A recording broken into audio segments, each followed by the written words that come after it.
Oi pessoal, tudo bem? Hoje a gente vai estar iniciando um novo ciclo de vídeos, né? Hoje a gente vai estar iniciando a parte de comunicação empresarial, né? Falando justamente sobre comunicação e interação. E eu gosto muito desse tema porque, né, nas conversas que eu tenho com alunos e com pessoas de empresa, né, de indústria, esse é um ponto que ele acaba sendo muito crítico, né? Que é justamente a parte da comunicação, né? Em que sentido?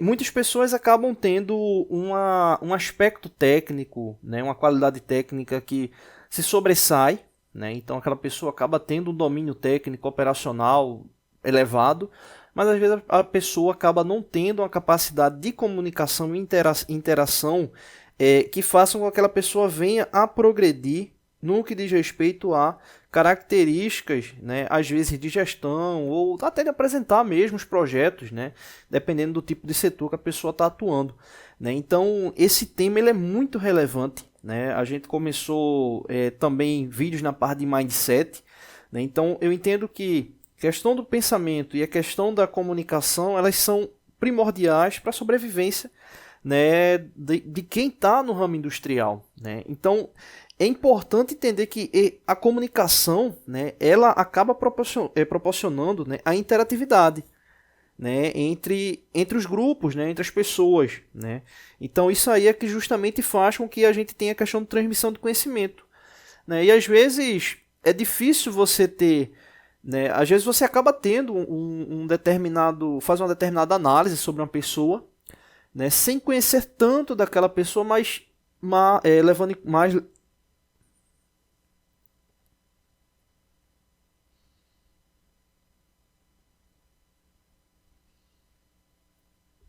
levando em consideração mais aquilo que a pessoa executa do que aquilo que ela fala. E os dois processos eles acabam estando ali juntos, né? Então acaba sendo um ponto importante, né? Então é essencial a questão da comunicação, de você entender, né, como são os grupos ali formados, né? Então uma frase que eu acho muito interessante, né, de Peter Drucker, que é justamente o mais importante da comunicação é ouvir o que não foi dito. Né? Então, às vezes, você está numa comunicação ali mais formal, você está mais retraído e acaba tendo aquele medo de falar aquilo ali que você sente, né? E que entende que vai ter um impacto no processo e acaba não tendo a interação necessária. Né? Você comunica, né? Faz aquela comunicação mais rasa, né? Vamos assim dizer, e não passa aquilo que realmente você queria passar. Né? Às vezes por medo, às vezes por um respeito excessivo, né? Com medo de magoar alguma pessoa ou achar que está entrando na jurisdição de uma determinada pessoa, né? Então é importante sempre entender que existe um emissor e existe um receptor, né? O emissor, quando emissor para o receptor e vice-versa, né? Então a mensagem que está sendo ali tratada entre emissor e receptor, né? Ela é uma mensagem que muitas vezes ocorre em mão dupla, né? Então é importante, né, que justamente a linguagem utilizada, que é o código, né, ele tenha uma interação de fato real, né? E ou seja, o canal, né, que é o meio da transmissão da mensagem, ele seja efetivo, né? E isso acabe dando retorno para o receptor, como eu disse, né? Às vezes que você é receptor, às vezes você é emissor, né? Então essa comunicação ela tem que estar ali muito clara, né? Então sempre que tiver com um pouco de receio, dá uma respirada e comunica e faz a interação necessária, né?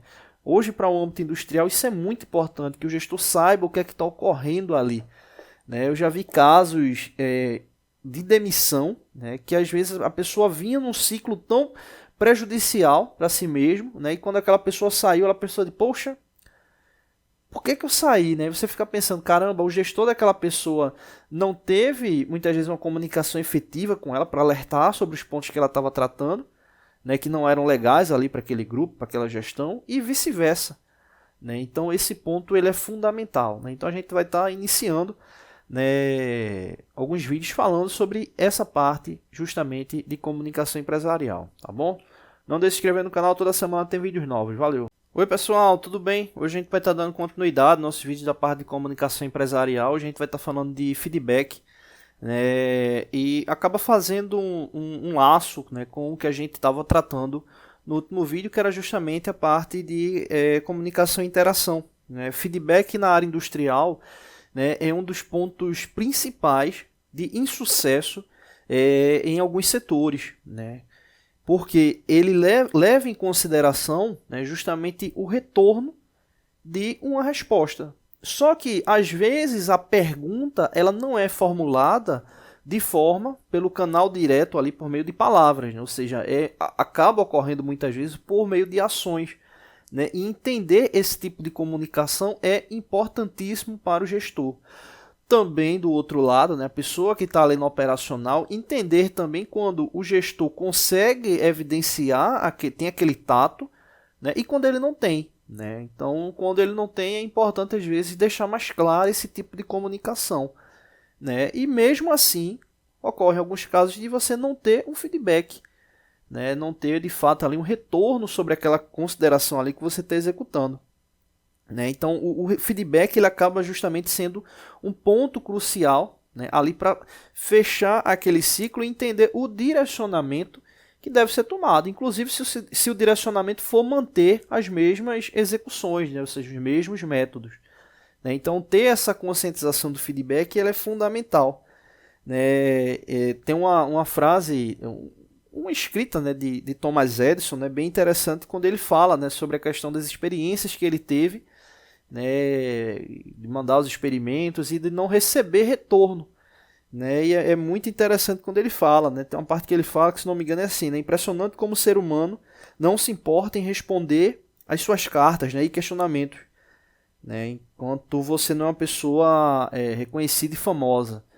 Né, se eu não me engano, é desse contexto, e tem esse lado que é justamente de ter o retorno, né? Às vezes, quando você vai para num processo ali na autogestão, né, você fica preocupado ali com o retorno que vai ter, mas a pirâmide, a preocupação é igual para todos os setores, né? Então, ter esse feedback é fundamental, né? Ou seja, ter o retorno da resposta que você deseja. Muitas vezes a pergunta ela não ocorre de forma verbal, ela vem por meio de ações, né? E de fato entender, né?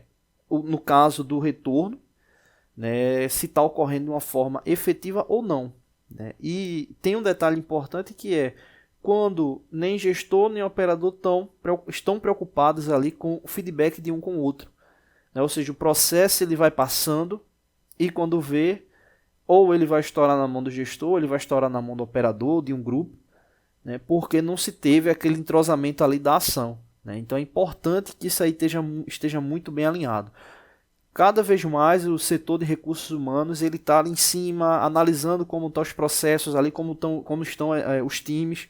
Então é importante essa análise também, muitas vezes, de estar retratando também com o setor de recursos humanos, porque às vezes é só um detalhezinho que está faltando ali para aquele time engrenar. Tá bom? Não deixe de se inscrever no canal, toda semana tem vídeos novos. Valeu! Oi pessoal, tudo bem?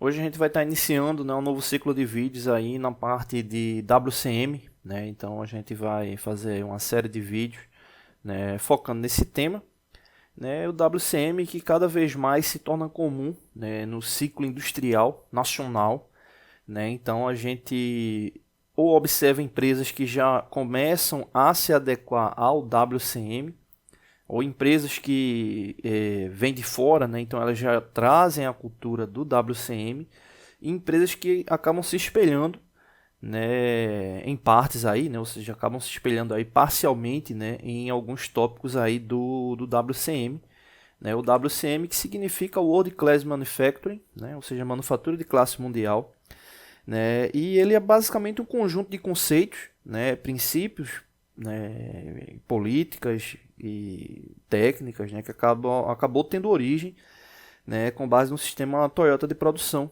né, ou seja, foi o pilar, né, inicial, né. No WCM se fala muito em pilares, né, e o sistema Toyota acabou sendo aí o propulsor para esse desenvolvimento, né. Então o WCM não é uma coisa engessada, né, está sempre em atualização, né? Ele é mais um sistema metodológico, né? Então você tem a questão da adequação para cada empresa específica, né? Justamente está criando seu ciclo produtivo com base nos pilares do WCM, né? Que é o que a gente vai estar falando mais para frente, né? Então, se a gente for analisar, né, o WCM como um todo, a gente vai entender justamente que ele é um sistema de gestão integrado, né, que ele tem como, se a gente for dizer, um objetivo principal é a redução de custos, né? Obviamente, você acaba com isso aí tendo efetividade maior nos lucros, né? Então você acaba otimizando logística, processo de qualidade, manutenção, produtividade, né? E isso aí trazendo para, né, o que traz como conceito, né, norteador, que é justamente chegando no nível de classe mundial, né? Ou seja, através desse conjunto estruturado, né, de pilares, né, de métodos, de ferramentas, né? Então, isso acaba sendo o grande norte para o WCM, né? A gente vê muito o uso de ferramentas de gestão, né, nos ciclos industriais como um todo, desde pequena, média, grande empresa, né? Você sempre vê algum conceito ali de gestão ali aplicado, né? Às vezes não tão estruturado como deveria ser, né? Às vezes tem mais uma ideia do que realmente uma prática efetiva, né? Mas isso aí é muito norte de todos os conceitos que foram elaborados, né, ali década de 70, 80, né? E que vão evoluindo, né, com o passar do tempo, né? Então isso aí acaba se tornando base aí para se começar, né, a ter um start do WCM. Então é algo que a gente precisa tá bem atento, né, porque é uma tendência de nível mundial, né, e assim uma tendência que está começando a chegar aqui no Brasil mais forte aí nos últimos 3, 4 anos aí, né. O WCM ele se baseia em 3 elementos essenciais, né. Esses elementos eles tomam como base o combate sistêmico do desperdício, as pessoas, né, e os métodos e ferramentas no que diz respeito à eficiência, né. E justamente desses métodos é onde a gente tem a derivação, né, para os pilares do WCM que a gente vai estar falando no próximo vídeo. Uma coisa que é bem interessante é que o WCM ele não exclui ferramentas, né, ele pega ferramentas já famosas e acaba utilizando na sua máxima eficiência, né? Exemplo, é muito comum o termo, né, o TQC, né, o controle de qualidade total, né, e justamente o TQC você tem 7 ferramentas, né, que são muito comuns aí nos cursos de gestão, né, e aplicado realmente aí no sistema industrial, né, exemplo, diagrama de Pareto, diagrama de causa e efeito, fluxograma, folha de verificação, histograma, diagrama de dispersão, o CEP, né, controle estatístico, né, a própria TPM também, né, manutenção produtiva total, está ali muito ligado aí com os conceitos que permeiam o WCM, né, e assim, é um detalhe que chama a atenção, que é justamente a questão da organização documental, né, e de todos os parâmetros estarem ali bem estabelecidos, né. Aqui no Brasil teve uma febre muito grande, né, das normas ISO, né, então era sinônimo de qualidade a empresa ter o ISO 9000, o ISO 14000. Com o passar do tempo foram minimizando mais essa necessidade de se ter ali o registro, né, certificação ISO internacional, né, que ainda é válido, na verdade não é que ainda é válido, é muito válido, né, mas as empresas já acabaram observando que tem como sobreviver sem a questão da certificação e mantendo o principal, que é a qualidade aí para o cliente final, né. Então o WCM acaba trazendo aí vários conceitos para que ele seja eficiente. E nesse trazer vários conceitos, você acaba se deparando com uma série de processos, documentos. Então, exemplo, se você vai para uma empresa que já tem o WCM ali estabelecido e veio de uma que não tinha um modelo de gestão também definido, você sente um impacto inicialmente grande, né? Porque tudo é muito registrado e você às vezes acaba ficando com aquele sentimento de, poxa, eu estou perdendo tempo nessa parte mais burocrática, vamos assim dizer, do que na execução propriamente dito. Só que quando o WCM está bem efetivado e você passa daquele tempo ali de transição, ali realmente de estar entendendo o processo, você vai ver que muitas coisas que você, na sua empresa antiga, perdia tempo, né, você acaba ganhando aí com esses fluxos. Então você acaba vendo realmente que o processo ele é muito justo, né, ele trabalha muito com o sistema de Lean, né, então Just in Time, Kaizen, Pokayuki, Kanban. Então você vai ver que isso faz com que seja um diferencial muito grande para a efetividade. Então aquilo que no início você normalmente vê como algo que está retraindo ali a sua capacidade produtiva, você vai ver que realmente aquilo dali era só o início e aumenta muito aí a eficiência aí na produção.